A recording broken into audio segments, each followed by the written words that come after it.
Students are often frustrated when they cannot understand native speakers. However, with some of these techniques, we can help students to develop their listening skills in two important areas, gist and detail. Every receptive skill lesson includes steps for gist and detail. These are important skills because we want our students to be able not only to understand the main idea of what they heard, but also to catch the smaller details.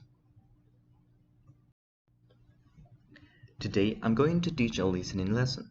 For the anticipatory set, I'm going to play a song one time and give students a worksheet with some missing words. Then, they're going to listen for a second time and try to complete the words. Today, I'm going to give an example of a listening lesson. The topic for this listening lesson is the Guinness World Records. For the first activity, I'm gonna play a song so students can hear it one time. Then I'm gonna give them one worksheet in order to them to complete the missing words in this worksheet. I'm gonna play the song as many times as they need it. This anticipatory activity will help students to develop the listening skills. This song is from an American writer, so they are going to practice American accent. For this activity, I print out some worksheets for students to complete the missing words. Students will hear the song one time in order to get the song and get the rhythm and get some of the lyrics. For the second time, students will hear the song again and then are going to complete the missing words. Once all the students complete their worksheet, we're going to review and listen again the song in order to sing along and in order to correct the words.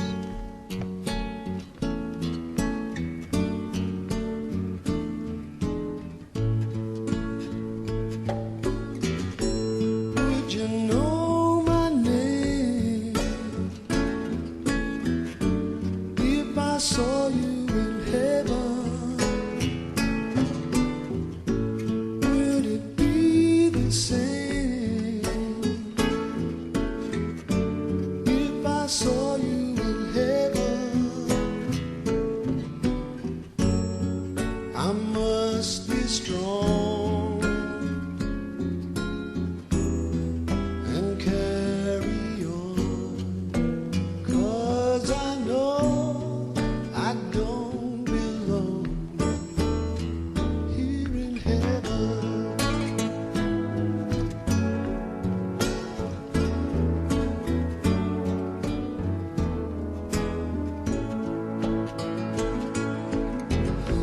Would you hold my hand if I saw you in heaven?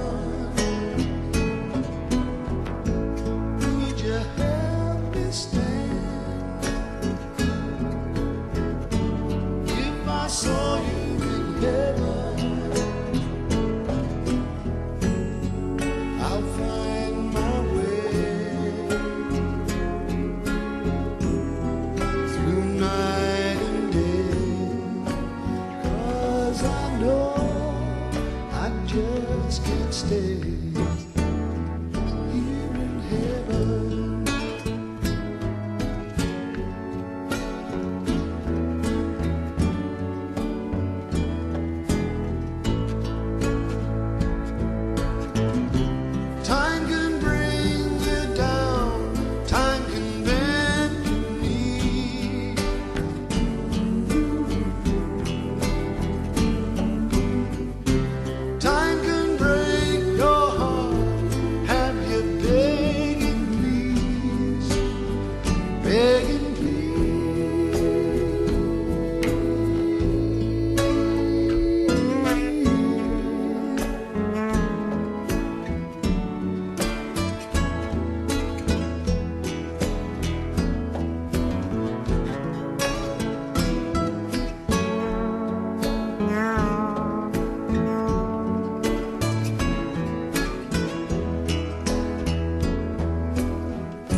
I saw you in heaven, I must be strong and carry on, 'cause I know I don't belong here in heaven, 'cause I know I don't belong here in heaven.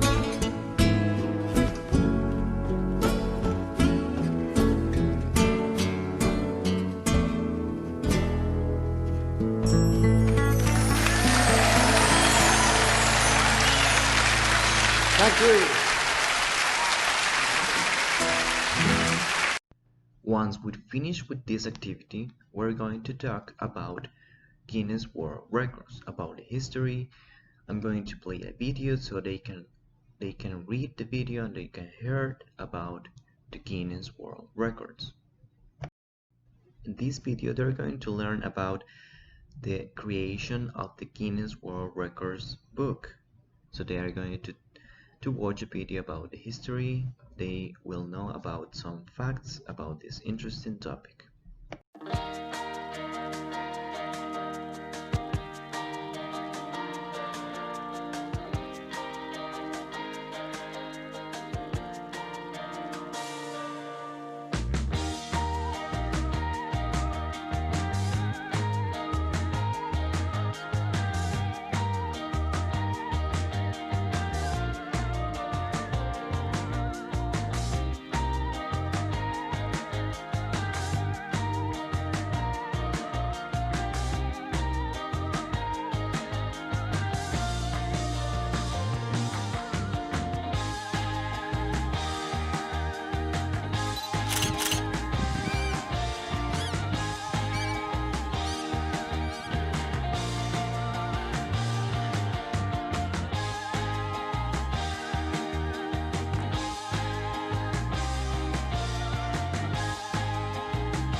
For the next activity, I'm gonna play an audio about Michelle Kipney, a CrossFit athlete, so they can hear about her.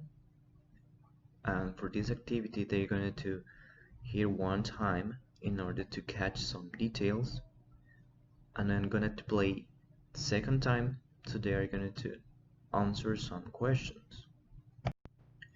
For this activity, I printed out some worksheets, so they have all the questions they needed for the audio. So they are gonna hear 2 times or as many times as they need in order to answer all the questions. My name is Michelle Kinney, and I hold 3 records in the CrossFit arena. CrossFit is constantly varied functional movement performed at high intensity. We use weightlifting, we use gymnastics, we use cardiovascular training in this well-rounded program to create well-rounded athletes. I had a friend tell me about a CrossFit gym in town, so I visited and I loved it. I loved the competitive atmosphere, I loved being coached, and I loved pushing myself. When I found out that there was a chance for me to break a world record in the CrossFit realm, I was super excited. I grew up flipping through Guinness World Records books, and to have an opportunity to achieve one or more was just really exciting, and I couldn't wait to do it. My first Guinness World Records title was most burpee pull-ups in a minute, and it was 19. So a burpee pull-up combines 2 different moves, the burpee and the pull-up. So with the burpee, you want to lower yourself to the ground, hands to the floor, and then kick your feet out into the plank position, keeping that core nice and tight. And then you'll kick your feet back in, stand up, jump to the pull-up bar, dead hang, and then pull yourself chin over bar, and then back down to release. So the standards for the burpee pull-up with Guinness World Records was maintaining a plank position in the burpee, and then the pull-up portion required a dead hang from the pull-up bar, chin over bar, and then back to the dead hang before releasing the bar. Most challenging part of that got to be that strict pull-up. So your arms just get really tired, you're getting out of breath from the cardio part of the burpee, and they are just really potent exercise. My second record was most weight lifted by Atlas Stone in a minute, and I achieved 1,190 pounds. So Atlas stones are really heavy, so you want to keep them close to your center of gravity.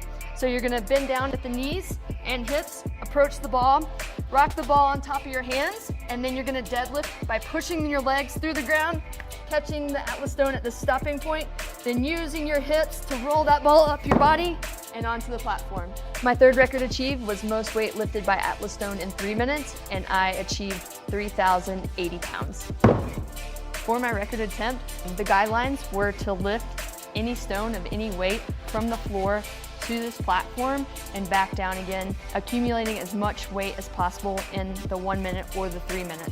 Now, Atlas stone is lifting an odd object, which is helpful in your daily life when you have to pick up your kids, pick up dog food or groceries, things without handles or barbells, so it has applications for your daily life. When I open that 2020 edition and see my picture in there, it's going to be surreal. I don't really know how I'm going to feel. Somebody's going to have to pinch me. I think it's super important to challenge yourself regularly so that you don't go backwards, right? You always continue to improve. I think challenges are what wake me up in the morning, what lets me have this vigor for life. So I think having challenges and goals that you set for yourself is going to improve you in whatever realm of your life.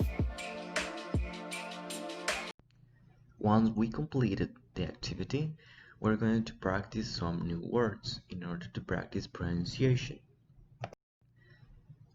In this audio, we found new words. I'm gonna ask students about the new words they heard, but I have a list of specific words that I think that are new for students. I'm going to practice pronunciation with them. I'm gonna say the word one time and they're gonna repeat it. The first word is weightlifting. Weightlifting. The second word is athletes. Athletes. The third word, burpee pull-ups. Burpee pull-ups. The fourth word, Atlas stone. You notice that we have 2 words, Atlas stone. but we have an S in the middle of the world, so we combine the S, is one S on Athelstan. Fifth world, pound, pound, a pound. Sixth world, platform, platform. Our next world is platform. And our finally world, regularly, regularly. With this list, we're going to practice again and again in order to students understand and repeat the word so they can improve their pronunciation.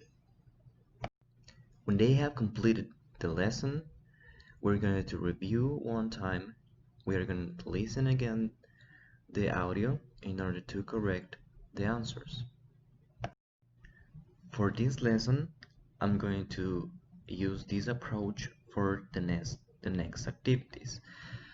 I'm gonna play an audio, then students will hear about some details about person that accomplished some Guinness World Records. They're going to listen about some details. Then I'm going to print out, I'm going to give students a worksheet so they can complete some questions. They can write some new words that they don't understand. Once they complete the answers, we're going to correct them in the class. The second audio is about David Rush. This person had completed over than 100 Guinness World Records. So we are gonna listen about this interesting person, and we're gonna listen one time without the worksheet because students will pay more attention to the audio. Then the second time I'm gonna give them the worksheet so they can read the questions and they can complete them. My name is David Rush, and I have broken over 100 Guinness World Records titles.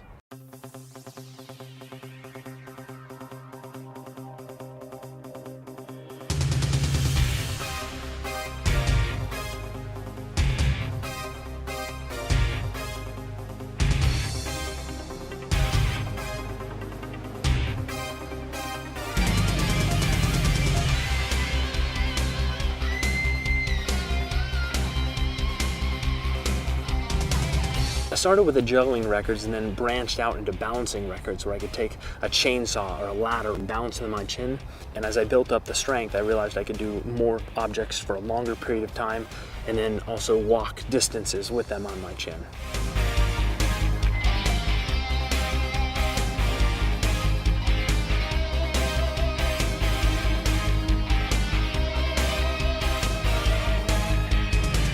Some of the records I've broken include longest duration balancing a bicycle on the chin, furthest distance trekked balancing a bicycle on the chin, longest duration balancing a chainsaw on the chin, most consecutive axe juggling catches, furthest distance walked balancing a baseball bat on one finger, longest duration balancing a baseball bat on one finger, most 360-degree spins of a baseball bat, most juggling catches on a unicycle blindfolded, longest duration balancing a ladder on the chin, fastest 100-meter dash with an egg on a spoon in the mouth, fastest 1-mile run with an egg on a spoon in the mouth, most bowling balls juggled, and that's just to name a few.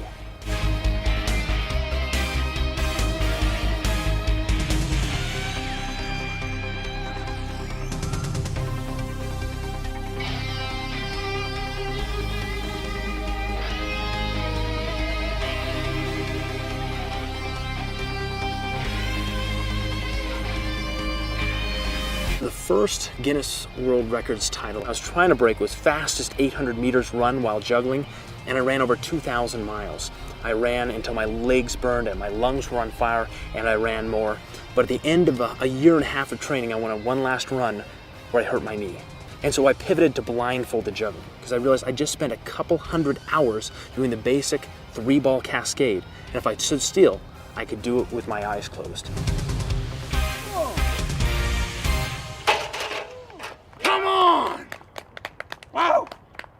Juggling has been a passion of mine And I started juggling when I was 8 years old, when my uncle gave me 3 juggling balls. And then when I went off to MIT, that's when I started juggling every day. Started a juggling club there, brought in professional entertainers and performers. And then a few years ago, I ran into Niels Dunkier, and he got me some new juggling balls that I'm not allergic to. And that's when I started juggling to break Guinness World Records titles.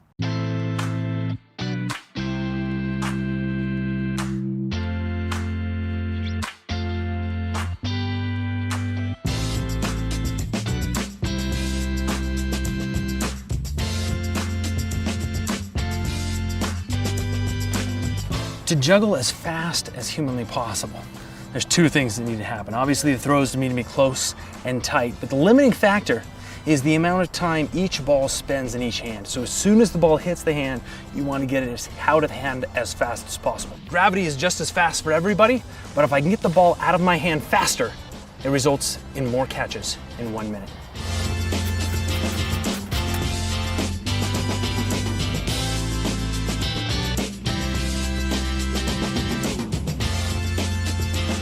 I am the slowest juggler in the world. Now what does that mean? It means I have the Guinness World Records title for fewest juggling catches in 1 minute. And you have to be juggling the entire time, which means you can't be holding them in your hands, they can't drop to the ground, and the time starts when the first ball is thrown. So what you have to do to get the fewest number of throws is 2 very important things. While you're juggling, you need to throw each ball up as high as you possibly can. And then the second piece is the next ball needs to be thrown up at the last possible moment before the previous ball comes down.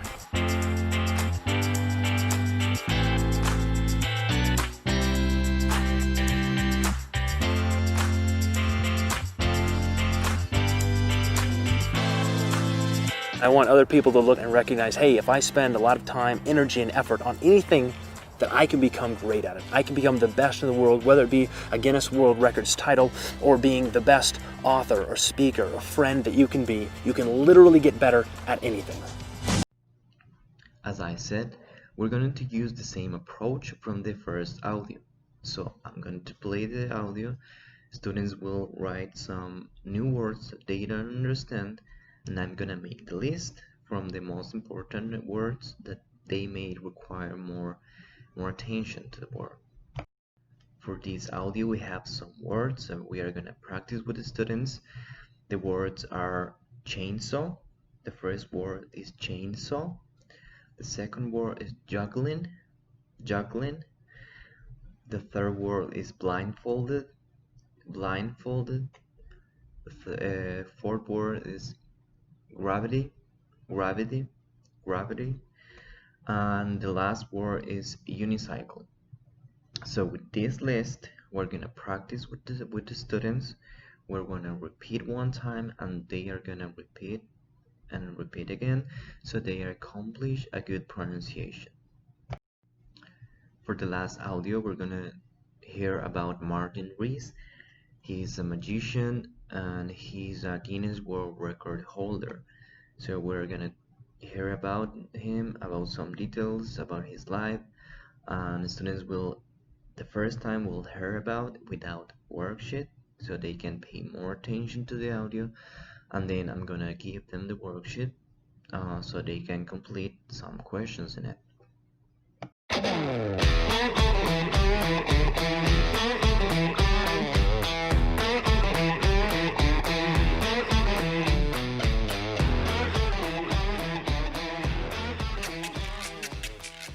Hi there, my name's Martin Rees. I am a full-time professional magician, and today I broke the official Guinness World Records title for the most magic tricks performed blindfolded in 1 minute. 4, 3, 2, 1.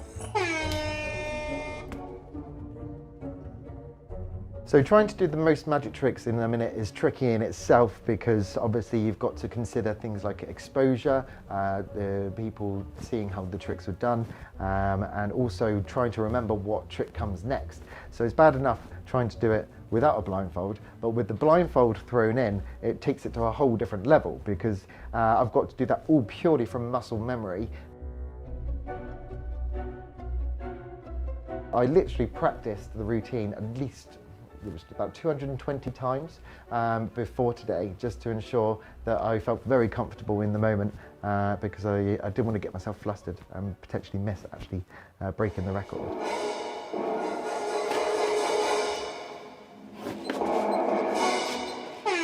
There we go. I first got into magic when I was 4 years old, got Paul Daniels magic set for Christmas, and that's what bit me with the magic bug. Did my first gig when I was about 12 or 13, which was a wedding for £20, and I've been doing magic ever since. So in total it'll be about 16, 17 years now that I've been performing magic and working on my craft. So I get to perform at so many weird and wonderful events. When I first actually started working on the record title for the most magic tricks performed blindfolded in 1 minute, I actually did the first attempt on Britain's Got Talent 2018, and I was the only person that year to get a record on the show, which was amazing, and I've since now broken it again.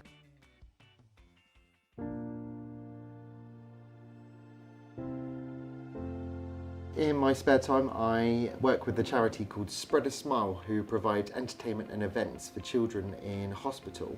Again. Oh, do it properly. Ready? Go! 1, 2, 3. It's the word.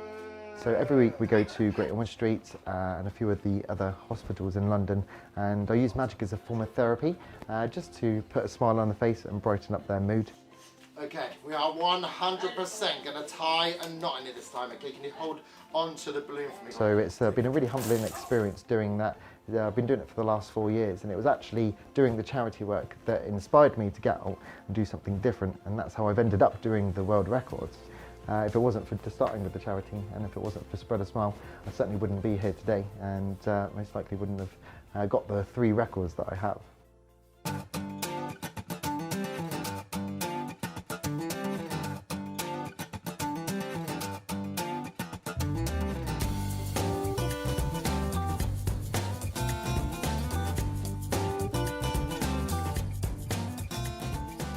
I also hold the records for the most magic tricks in a wind tunnel in 3 minutes, and also the most magic tricks performed on a single skydive. When I first came up with the idea for doing the skydive world record, I had to fund all the research and development for it myself, and doing skydiving is by no means a cheap hobby, nor am I a proficient skydiver, so I had no real experience with skydiving. So I wanted to look for a way of being able to practice doing the tricks in that particular wind speed. And then thankfully I found the indoor skydiving place in Milton Keynes, which had a vertical wind tunnel, and that allowed me then to practice with the different tricks, see what materials behaved like in that wind speed. It makes it very difficult in that wind speed because everything's trying to fight to get out of your hands. But not only that, every little move that you make as you're free falling affects the way that you fall. So as well as having to learn how to do the tricks in that wind speed, I also had to learn how to counterbalance myself so that while I'm moving my arms and affecting the aerodynamics of my fall, I'm not sending myself and the instructor hurtling across the wind tunnel, which did happen a few times, and there was a few quite nasty bumps and bruises with that. Growing up, I got the Guinness World Records book every year, and so I used to read through it, spend hours reading through it, looking at all these incredible records. And so to now be an adult and to be not only just a Guinness World Records holder, but a triple Guinness World Record magician, is just an amazing thing. It's really kind of given me my own identity.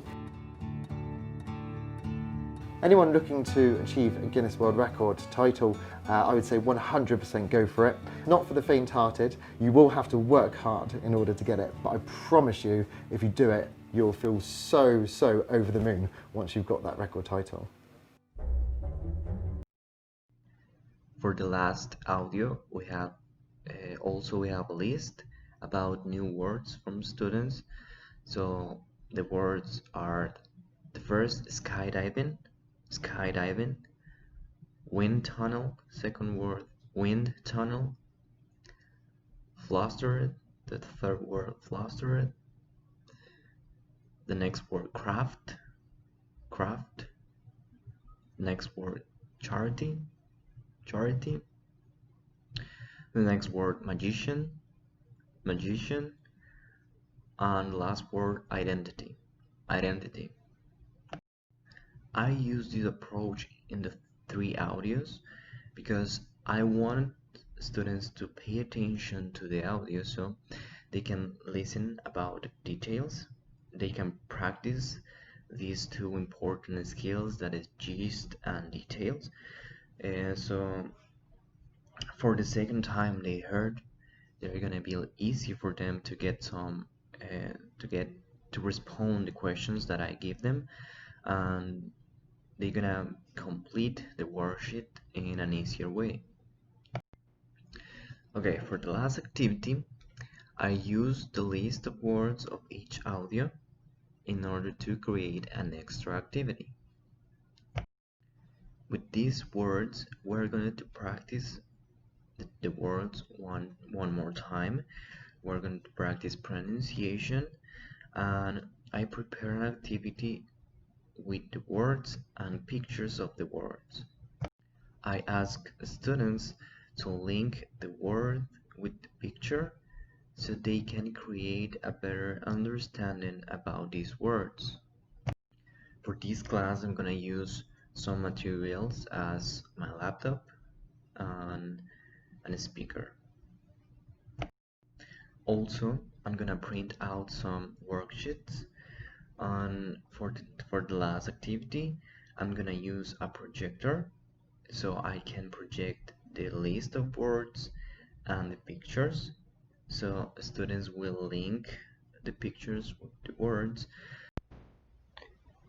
For the last activity, we're going to use some of the words from the audios, and I'm gonna project the words and the pictures so the students can link the words and the pictures.